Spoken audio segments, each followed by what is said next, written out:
KCR kit పెట్టినాం, లక్షాధికారుల కోసం పెట్టినాం, కోటీశ్వర్ల కోసం పెట్టినాం. ఎవరి కోసం పెట్టినాం? కేసీఆర్ కిట్టు పేద ప్రజల కోసం, గ్రామీణ ప్రాంతాల్లో ఉండేటువంటి పేద ప్రజల కోసం పెట్టినాం. ఆడపిల్లగానే 13,000 ఇచ్చినాం, మగపిల్లగానికైతే 12,000 రూపాయలు ఇచ్చినాం.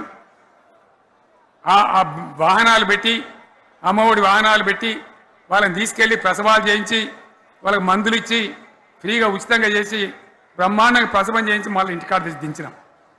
గది బంద్ చేస్తారా? ఎవరన్నా ఎందుకు బంద్ చేయాలి? ముఖ్యమంత్రులుగా పనిచేసే వాళ్ళకు గాంభీర్యం ఉండాలి, ధైర్యం ఉండాలి. రాజశేఖర్ రెడ్డి అనే ముఖ్యమంత్రి ఉండే, నేను చెప్తా ఉన్నా మీ ముందు ఇయ్యాల, ఆయన ఆరోగ్యశ్రీ అని ఒక పథకం తెచ్చిండు. నేను ముఖ్యమంత్రి అయిన తర్వాత అడిగిన, హెల్త్ డిపార్ట్మెంట్ని పిలిచి అడిగిన, ఇదేం పథకమయ్యా బాగుందా అంటే, సార్ మంచిగుంది, ప్రజలకు లాభం అవుతుందని చెప్పింది. నేను చెప్పిన ఆ పథకాన్ని అట్లే పెట్టండి, ఆ పథకాన్ని మార్చకండి, ఆ పథకం అట్లే ఉండాలని చెప్పిన.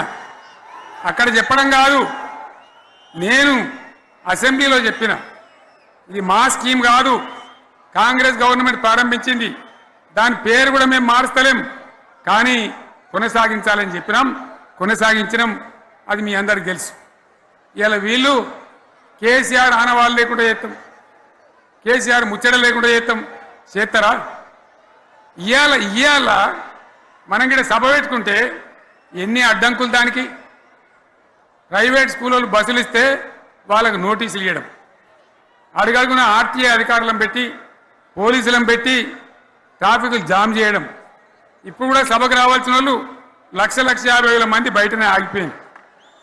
ఇటు హనుమకొండ దిక్కు, అటు హుజరాబాద్ దిక్కు, ఇటు సిద్దిపేట దిక్కు 3 రోడ్ల మీద కూడా జాములని. నేను అడిగిన నాయకులు ఏంది అంటే, ఇబ్బంది అవుతుంది సార్, రానిత్తలేరు, మధ్యలో ఇబ్బందులు కలిగిస్తున్నారు, కొన్ని లారీలు తెచ్చి అడ్డం పెట్టాను పనికిమాలని అని చెప్పి జామ్ అయిపోయి అక్కడనే ఆగిపోయింది. నేను అన్న ఇంకో అర్ధగంట ఆగి మాట్లాడదామంటే మా వాళ్ళంతా ఉండి, లేదు మనోళ్ళు దూరం పోవాలి, ఇక రానోళ్ళు ఎట్లా అందరూ మనం మాట్లాడి సభ ముగించాలని చెప్తే నేను వేదిక మీదకి వచ్చిన.